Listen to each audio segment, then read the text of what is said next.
What's going on, guys? Welcome back to the after credit scene. We are talking episode 8 of She-Hulk. This is a big one, guys. It's the one I've been waiting for. I'm super excited. I'm a huge Daredevil fan. Not gonna break out all my Funko Pops and break out my Daredevil mask and the whole deal, even though I really want to. It'd take far too long, and I'm already nerdy enough as it is.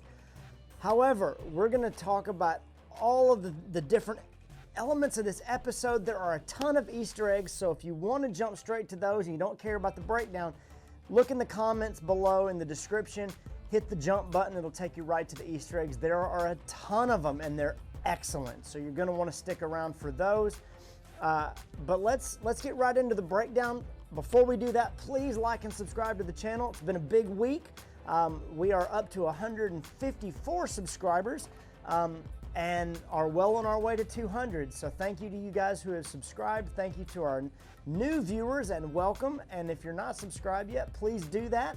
Hit the notification bell so when we drop new content, you'll be the first one to know about it. And then share this sucker all across the multiverse. Let's get right to it.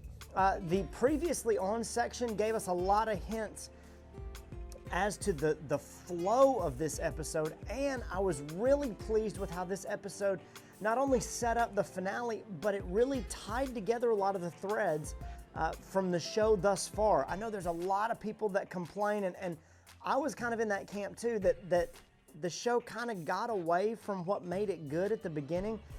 Some of the origin story, the law stuff taking precedent, and there not being enough character development with Jen, and we were just throwing her into situations and expecting that to be entertaining and funny, and throwing other characters into situations as opposed to letting the character development speak for itself and then putting those characters in certain situations that were already awkward enough. Case in point, episode 7, Jen's character development with regard to her time at Blonsky's retreat center. The situation was already odd enough, and just the pairing made it funny. They didn't have to use an awkward situation to make those people funny, and they didn't have to make those people funny to make the situation interesting, like they did when Pug and Nikki go and visit the drip broker. So there were some offbeats in the middle of this show, and it really bothered me, but this episode, the last episode, really got those things back on track, and all the little Easter eggs that I've been encouraging you guys to pay attention to, and all the little threads really kind of came together better. And the middle episodes actually had a payoff in the twist and the standoff at the end of this episode between She-Hulk and the Intelligentsia as Hulk King's plan starts to unfold. So I thought those things were really well done. I've said it from the beginning. The writing on this show is pretty good. You might not like the show, you might not like the direction they're going, you might not like the characters, but the writing is not bad. They're filling in holes. They're allowing people to talk in ways and in tones that you would normally hear people talk. They're not throwing out weird things or random things, and some of that makes for natural humor because the situations are off-putting. So I loved all that, but in those previously on segments where it shows Jen's life up until this point, overdubbed with Bruce Banner or Hulk telling Jen from the first episode, what are you gonna do as a Hulk if you're not helping people? You know, what other things are you gonna do? And it proceeds to show this montage of Jen helping her parents with household chores and bringing in heavy items, using her She-Hulk persona to get her more dates on Tinder, you know, those kind of things that she has every right to do, but it reminded me of the different types of moments we've had in the MCU where you're confronted with that idea of with great power comes great responsibility, that you can't run from who you are, and you have to figure out a way to mesh the two. And meshing the two doesn't mean you run from one of those identities, and it doesn't mean that you have to fully embrace it. And I thought this episode did that well, and it confronted that idea in a very Jen way, and in a very female-centric way, rather than throwing some kind of masculine idea on top of it. And it did that without kind of thrusting it in your face. Case in point, when all of the women who are lawyers get the Female Lawyer of the Year award. There's not that many of them, so it was easy to just give them all the award, and nobody really wanted to pick. And it was also probably a poke at the fact that can men really spot a talented woman above and beyond, other than the fact that all of these men think that if you're a lawyer and you're a woman anyway, that makes you special. It was kind of tongue-in-cheek. And then the comment when they're asking, what's so special about being a female lawyer? To which one of Jen's colleagues describes twice the work, half the pay, and people asking you what it's like to be a female lawyer. I thought was really funny, and it played off very well, and it kind of gave you that moment where you could hopefully see, oh, I get what they're talking about now, rather than somebody being able to say, oh, you're just making these things up and it doesn't happen. These kind of things happen, and I actually like that they're showcasing it and showing it in a way that doesn't feel like somebody cramming some agenda down your throat. It fit the story and it fit the moment, and it showcased what they're trying to go for in this show. So, after our previously on, and I know I jumped around a little bit there, that's okay, we get our glimpse of Leapfrog. He was the piece that I wasn't really sure from my prediction episode last week of how they were going to bring him in, where his story fit, and I actually thought throwing him in here and making his story connect with Luke Jacobson, and the case that also connected Matt Murdock and Daredevil to this episode was really well thought out and put together very well, and it wasn't forced, and it didn't feel like it came out of left field, and so in that regard it was really great. But we get to see Leapfrog, we get to see another one of those obscure characters, and we get some law scenes here. Luke obviously being sued by Leapfrog because he's claiming that his suit malfunctioned.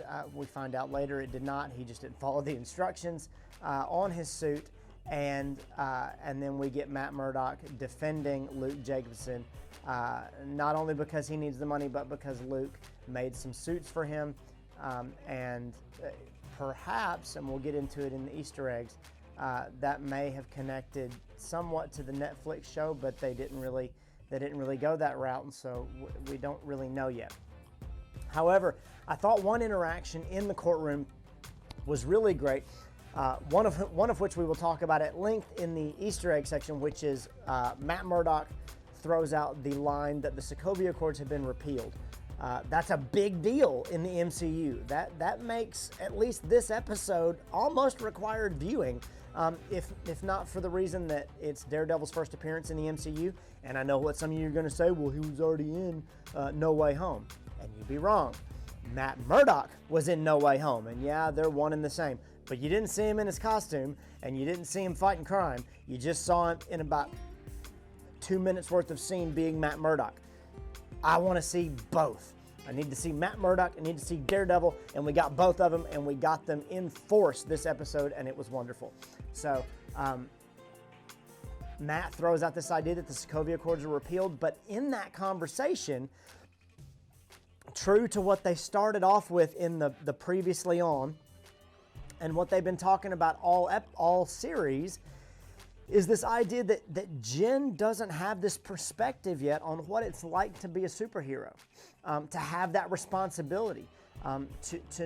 She has crossed paths with people that are fighting her, the Wrecking Crew, people that have turned their back on her. She obviously didn't know and doesn't until the end of the episode that she was double-crossed by Josh, but she's kind of nonchalantly going about this, not understanding that having this persona puts a target on your back, and that you can't just hide from it and you can't use it when it's convenient. You have to be able to balance the two, to protect your alter ego, to protect who you are, even if people know who you are. That's a necessity. And so when Matt says, well, Miss Walters wouldn't understand this, or this idea of anonymity, or this idea that Luke needs to keep his client list secret because there are people that would be affected if that list got out because superheroes need to function under anonymity, and if Miss Walters decided to put her persona out there, that's up to her, but these other people did not. And that was an area that Jen just doesn't have any experience in. And so that perspective was a real wake-up call for her. And again, harken back to some of the things that Bruce was trying to warn her about, in addition to being able to keep her anger under control. Because she has a moment where, because she has those powers, her own anger, even if she can keep it in check as a woman, her reaction to things, being an angry woman, only went as far as her physical strength could take her. If she wanted to destroy her own bedroom, if she wanted to do those things, as a woman without superpowers, she's knocking holes in walls and ripping things off the wall and throwing things at the door and smashing glasses and things like that. As She-Hulk, with that level of anger, she can take down a TV wall. She can bust through that wall. She can put people in real danger. And those are the things that Bruce is trying to talk about. And she just had to go on her own hero journey. And I'm actually glad, score one for Bruce there, that even though he fought her some, he allowed her to go do that. Okay, you've got to go on your own journey. I respect that. I'm not going to sit and wait for you to call me. I'm going to go off and do the things that I have to do. And that's, not only a good writing tactic where he's off in space somewhere, but it's good for the character as well. So that moment in the courtroom was a really great moment. And it also set up what happens later in the episode, that Leapfrog decides, because he's just a rich boy playing superhero, he decides to get his revenge and kidnap Luke Jacobson. And that's where She-Hulk comes in contact with Daredevil for the first time. And the whole rooftop fight where the two of them go back and forth, I thought was really great as far as She-Hulk trying to figure out how to fight, Jen trying to figure out how to do those things for the first time, and then getting to showcase some of Daredevil's abilities, that, his acrobaticness, his, jumping off of a building, without anything to protect him. It highlighted his skill set in a way that kind of showed, hey, he can kind of hold his own with She-Hulk, although, to be fair, most of holding his own meant dodging her attacks and running. He never attempted to lay a hit on her, presumably because he knows who he's fighting and he's not intending to hurt her, and he knows she doesn't know who he is. But at the same time, all it took was a clap from Jen, from She-Hulk, and it put Daredevil on his back. There's an aspect of this where he is a little bit out of his league, but it was nice to see him with what I would consider a more Avengers level hero, even though a lot of times Daredevil gets put down at a street level, and rightly so. But I thought the interaction was great, and I'm glad that Marvel was at least finding ways to cross the two. When they finally figure out who each other is and what's going on, you get some interesting, funny quips between Daredevil and Jen regarding the color of his suit, regarding, well, excuse me for assuming that the guy dressed as the devil was not the bad guy. And then all the while, the Daredevil music from the Netflix show is playing in the background. Now, I'm going to take a moment here. We'll talk more in depth about it in a little bit in the Easter eggs. But just because you heard the Netflix theme from Daredevil does not mean that the Netflix show is canon. It very well may be in the future, but they gave us nothing that tells us that definitively. So before, and believe me, I want it to be. I love those stories. I love that show. But I'm telling you, until they tell us definitively, until Matt Murdock himself or one of the characters from that show harkens back or says something about something that happened in Hell's Kitchen that happened in that Netflix show, you cannot assume that any of that stuff is canon yet. And I will say it again, you cannot assume that it is canon.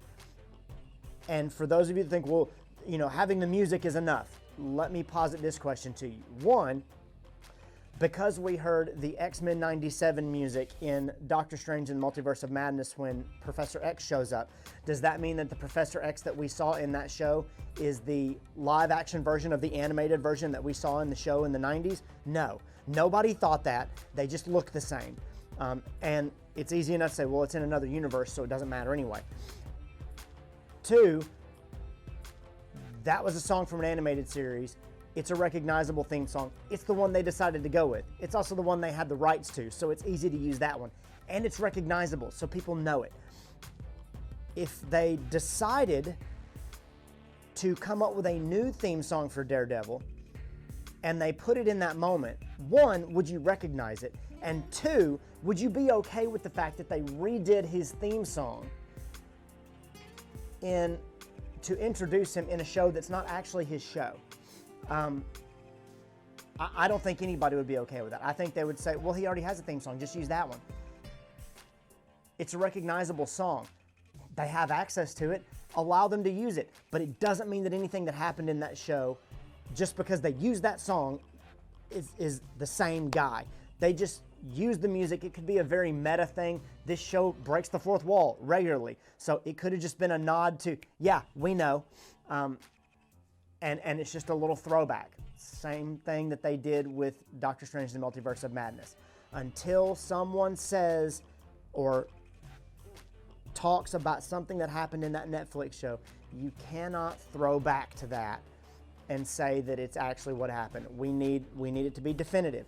And they did a good job of not getting into that, because having him in the show and adding the things and writing the things in it that they did was big enough. The Sokovia Accord line was big enough, and we can dissect that for days and days, more so than trying to figure out, well, is this canon, is it not canon? I would love those answers, but I don't think we're going to get them here, and I think giving them time to answer that in a Daredevil show, or to answer that in the Echo show that's going to come up, because Kingpin's going to be in that as well, I think is a better place to do that. So, and especially when we get these two guys come face to face, if they do. So, let it go.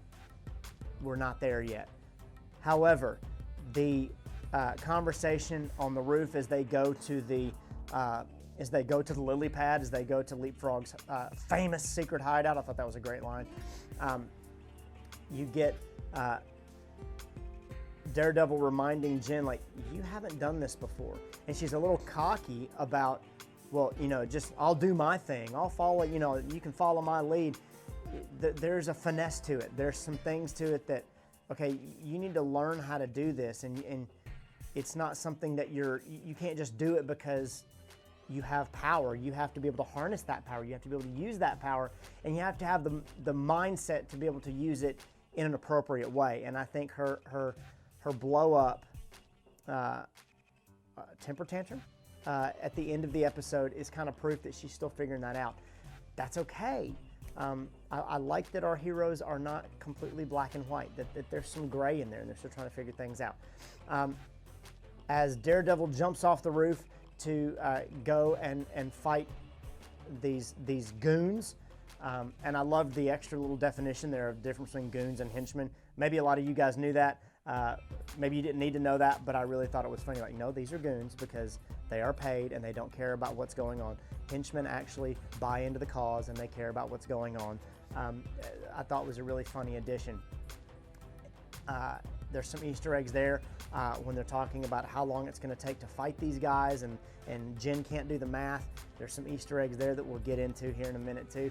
But the choreography and the throwback to the hallway fight scenes that we did see in Netflix, those are very iconic shots. And for a director, for a cinematographer, to use that kind of style and to make those fight scenes uniquely Daredevil, I thought was a really nice touch, because they could have just thrown Jen into it and had a double, a double team here where they fight together, and it's not really Daredevil's moment. But this is his first time in the MCU fighting, and so to give him that brief moment where you get to see him fight was real fan service, and allowed a lot of us just to go, oh, there he is.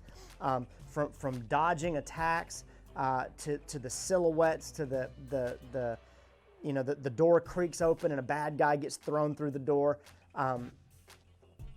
To Matt's acrobatic fighting, him throwing his batons. We even got a shot of one of his batons with the hidden wire in it that he hits a guy with, and then it retracts back. All of that was fantastic, and getting to see those things and getting those shots was just wonderful. They did an excellent job with that character, and I was a little worried going into it they were going to make him a little too quippy, and that his style and her goofiness and the tenor of this show wouldn't really mesh. But they really took the opportunity to not only give them their due and allow Daredevil to shine in his own right, but to create situations where the two of them could mesh very well together. I did think they had good chemistry together as Matt Murdock and Jen Walters, but they also had good chemistry together as She-Hulk and Daredevil. And so, right down to the purple tinges of the hallway scene that he was fighting in. Just that reminder that, yeah, this is Daredevil, and it's dark, and it's gritty, and it's violent, but this is also She-Hulk's show. So I thought all that was great. Beyond that, going in and fighting together, you get that moment where they're fighting together, rescuing Luke Jacobson. All those scenes were great. And then the fourth wall breaks after Matt and Jen spend the night together. Daredevil's walk of shame, which was hilarious. A little off-putting for me as a fan, not because his suit was any different, and not because it was, oh, they're really doing this. But as a fan, you very rarely see Daredevil in his costume in broad daylight. And so this is awkward, and I'm not really sure why. Oh, now I know.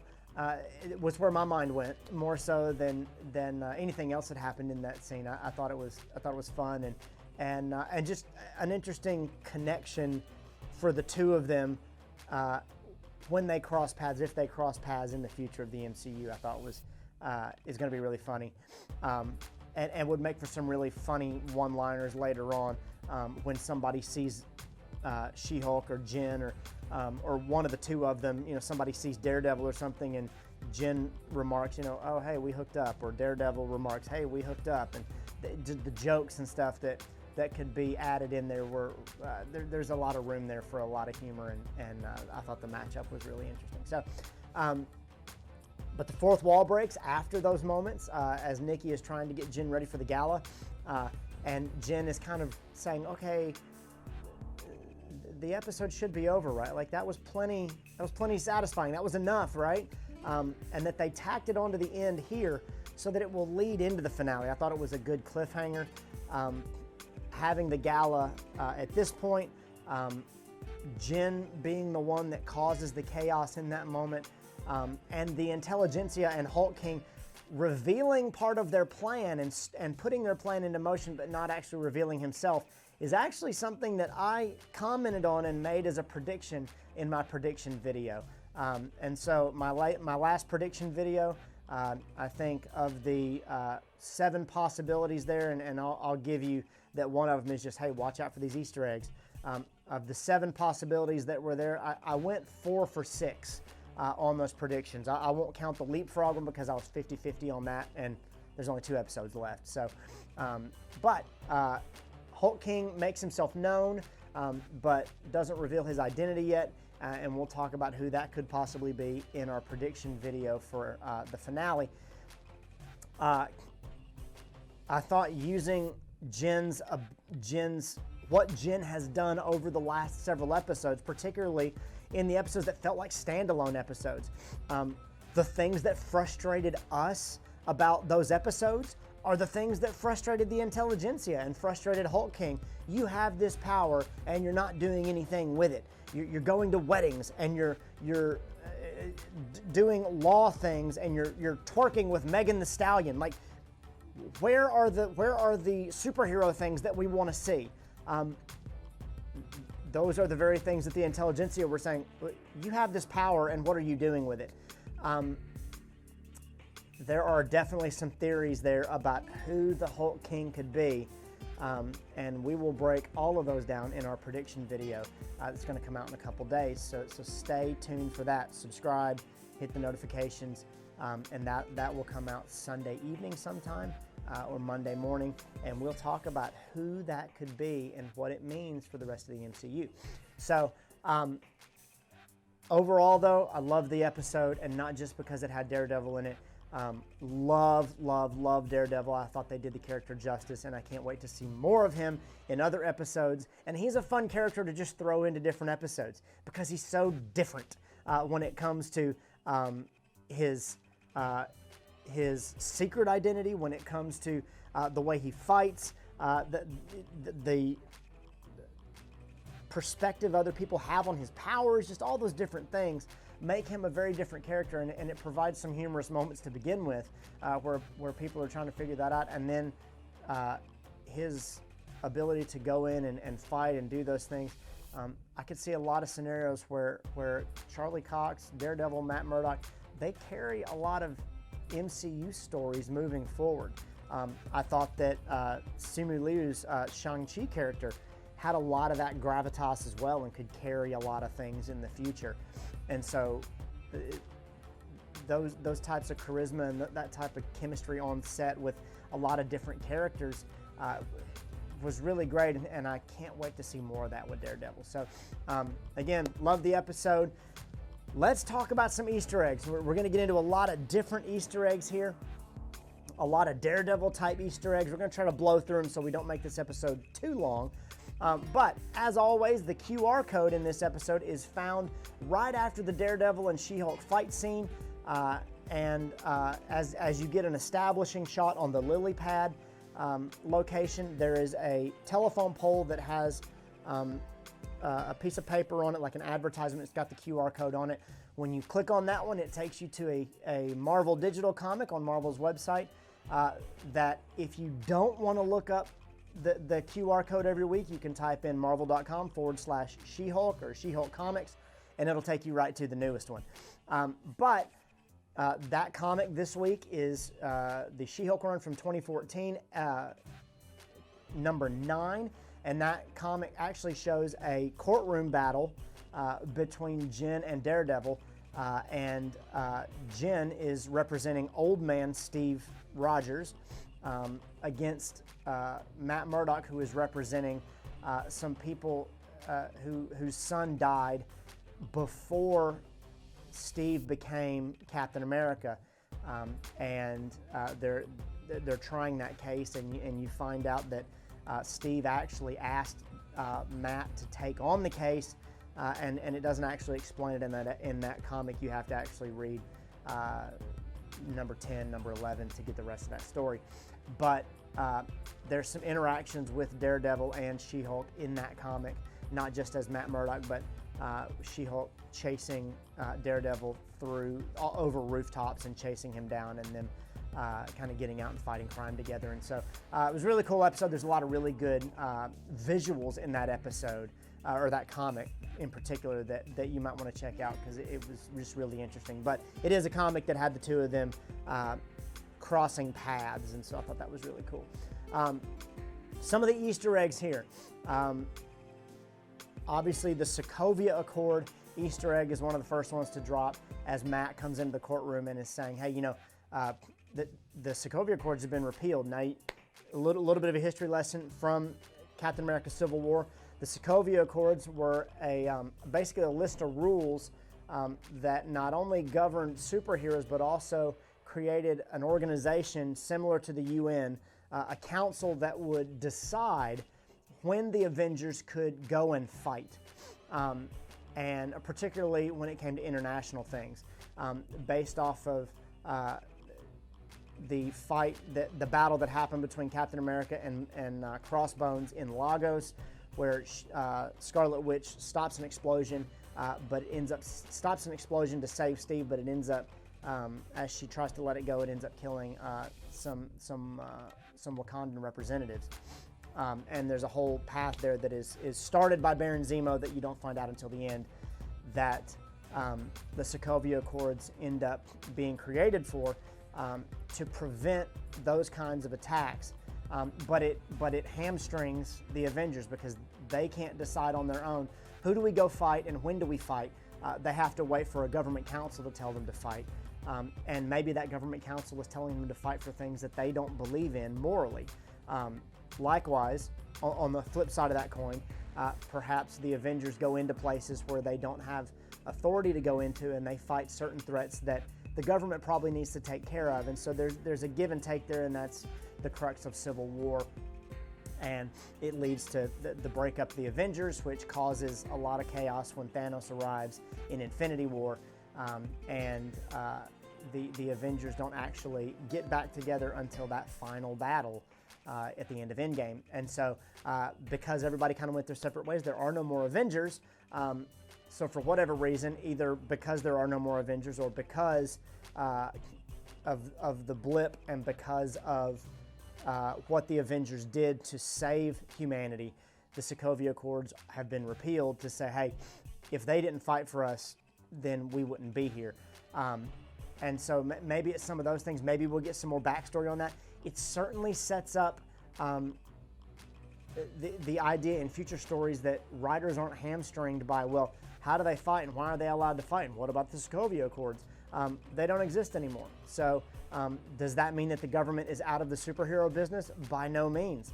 I think that actually opens up a much wider door for the Thunderbolts because the government can create their own group of superheroes. You know, rather than telling all superheroes through law, here's what you can and can't do, they just say, okay, the rest of you guys want to go off and do what you want to do, go ahead and do it. If you break a law, we'll come after you with the Department of Damage Control.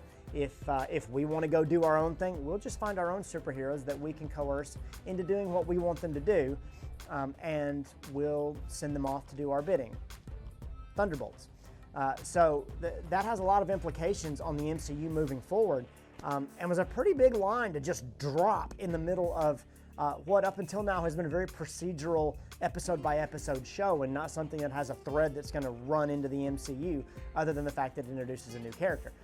That was a pretty big line to throw in there, and it will be one of those moments where if people that didn't watch this show, if they ever ask on Facebook, well, I thought the Sokovia Accords, you can say, go back and watch this episode. That's where they say that. Was a pretty big moment. Other Easter eggs that we won't go in any particular order. There is a Rogers the Musical advertisement painted onto a wall that you see at the end of the fight between Jen and Daredevil. The Daredevil music, obviously, whenever Jen is saying, so you're the Gold Devil, you hear that music start up, and he says, no, I'm Daredevil. And then she makes a quip about his costume being mustard and ketchup colored. Matt actually drops a line that says, hey, I'm representing Luke because I owed him one because he made me some new suits. That's the only line right there that could have an explanation for the Netflix shows. You know, if the Netflix shows are part of the MCU, then, or at least Daredevil's backstory, that means that Bullseye is out there running around somewhere or had been running around someplace in a red and black Daredevil suit and had smeared the name of Daredevil. And so Matt gets somebody else to make him a suit. Melvin is no longer able to make him suits, and Melvin also turned on him and made a suit for somebody else. So he gets somebody else far away to make him a suit so that nobody can find him, nobody can track him, and he has it made in different colors so that people will know that's the real Daredevil and not this other guy. That could be the case, but they didn't say it specifically, and they didn't talk about it, so it is not a Netflix connection. Although, if you were gonna, that's a place where you could start. Leapfrog's den, his lily pad, right down to some of the wiring and the LEDs that looked like roots and different things that you might find in a place where a frog would sleep. Were part of the decoration design. The leapfrog signal in the background, kind of like a Batman signal, but it was a leapfrog signal, is in his lair. In addition to two old arcade games, one is called Leapfrog and one is an old Frogger arcade machine. Those were in those episodes as well. I thought that was really cool. The Daredevil fight had a lot of hallway elements in it that harken back to some of the shots, the one shots that we saw in Daredevil in the hallway, in the stairwell, and in the prison where he is fighting guys. And in particular, the math jokes, I think, are direct references to some of those shots as well, because Matt says, it's going to take me about 15 seconds to take out each one of those 10 bad guys. Now, if you do that math, 10 bad guys, 15 seconds per bad guy, that means 4 guys a minute. That means 8 guys in 2 minutes. That means 16 guys in 4 minutes, so about 3 minutes and 45 seconds to take out all those guys. And Jen makes a joke about, I'm not going to sit here for 30 minutes while you take out bad guys. And he says, that math doesn't work out. Then she says it again later. The gag there, I think, the Easter egg is not, and the joke is not just Jen's bad at math, but the joke there is it takes you a long time to fight people. And you say it's only going to take this long, but it takes longer. And if you go and watch some of those, every season, those one-shot fight scenes got longer and longer and longer. And it felt like he just couldn't take people out. It's just, people kept coming, and he kept fighting people, and he kept fighting people. And, one guy would go down, and then he'd fight another guy, and then that guy would get back up, and he'd have to fight the other one. And it was just a joke about how long it takes Daredevil to take people out. I'm not going to sit here and watch 30 minutes of fight scenes. Let's get to it. And so, but it also played into Jen saying, I've got this power, let me just go in there and just Hulk smash and be done with it. And so, but I thought the joke was funny. I thought the two of them quipping was really, really great. A couple of other Easter eggs in there. Obviously, Todd saying that he had a Wakandan spear, and that the Wakandan authorities wanted it back. The Dormalaji probably coming for it, those kind of things. I thought the Easter egg there was that there is Wakandan tech out there. There are still people stealing things that are Wakandan. Now, where did that spear come from? Did it come from Falcon and the Winter Soldier, where the Dormalaji are fighting, trying to capture Baron Zemo, and Steve and U.S. Agent have to fight some of those guys?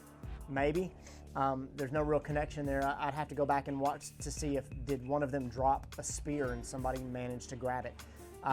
But needless to say, there's Wakandan tech and Wakandan things out there that are not in the hands of Wakandans, and they are still adamant about tracking down those things. So that was important to me as far as what's going on behind the scenes. There was a reference to, not that it's a huge deal, but there was a reference to some of the outfits and Jen's gown as well, where somebody says you don't disrespect a Luke Jacobson and Zahir Murad outfit like that. Zahir Murad is actually a designer. I think he's a Lebanese designer. I might get his nationality wrong there, but when I did some research on it, I think that's where he's from. But very well-known actual designer, and they decided to throw that in there as well. The Department of Damage Control shows up at the end there to try to restrain Jen. I thought that was a great setup.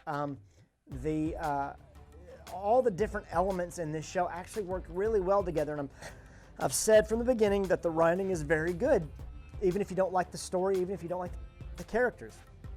The writing is very good, and the way that they're handling these characters, they're not just throwing them in there just to throw them in there and just to make a show. They're taking their time with this one too, and I would encourage some of you guys who don't quite see it that way to maybe go back and binge it. It's going to be an easy one to binge, and maybe you can see those threads play out a lot better when you're watching it back to back to back to back to back, rather than having to wait a week and you just dissect every little piece of every episode. Having said that, I'm done dissecting every little piece of this episode. I love that Daredevil was in this episode. I will probably watch it a million more times.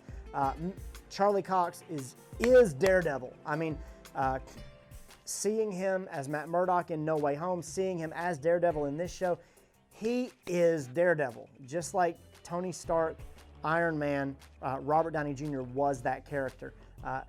I love him in that role. He does an excellent job at it. I'm excited to see where all of it goes from here on out. And they're doing a great job with it. I think the finale is going to be top notch. And I think there's going to be some things in it. Even Jen breaking the fourth wall at the end of this series saying, and is this going to be where we find out, is the twist going to be that there's another Hulk and it's red? Very well could be. I think that would be really hilarious. Although, because she said it, I don't think they're going to do it. I think it's just a throwaway line. Although, it would be really cool. And then saying, or am I going to get fridged?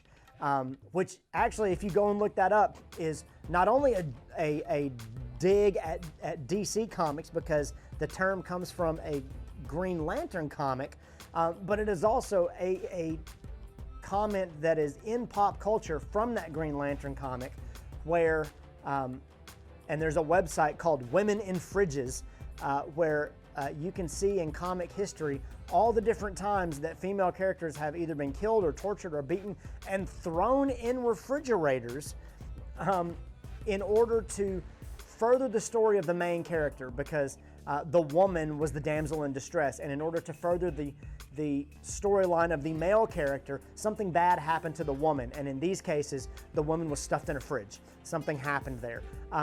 I did not know that existed. I did not know that was a thing.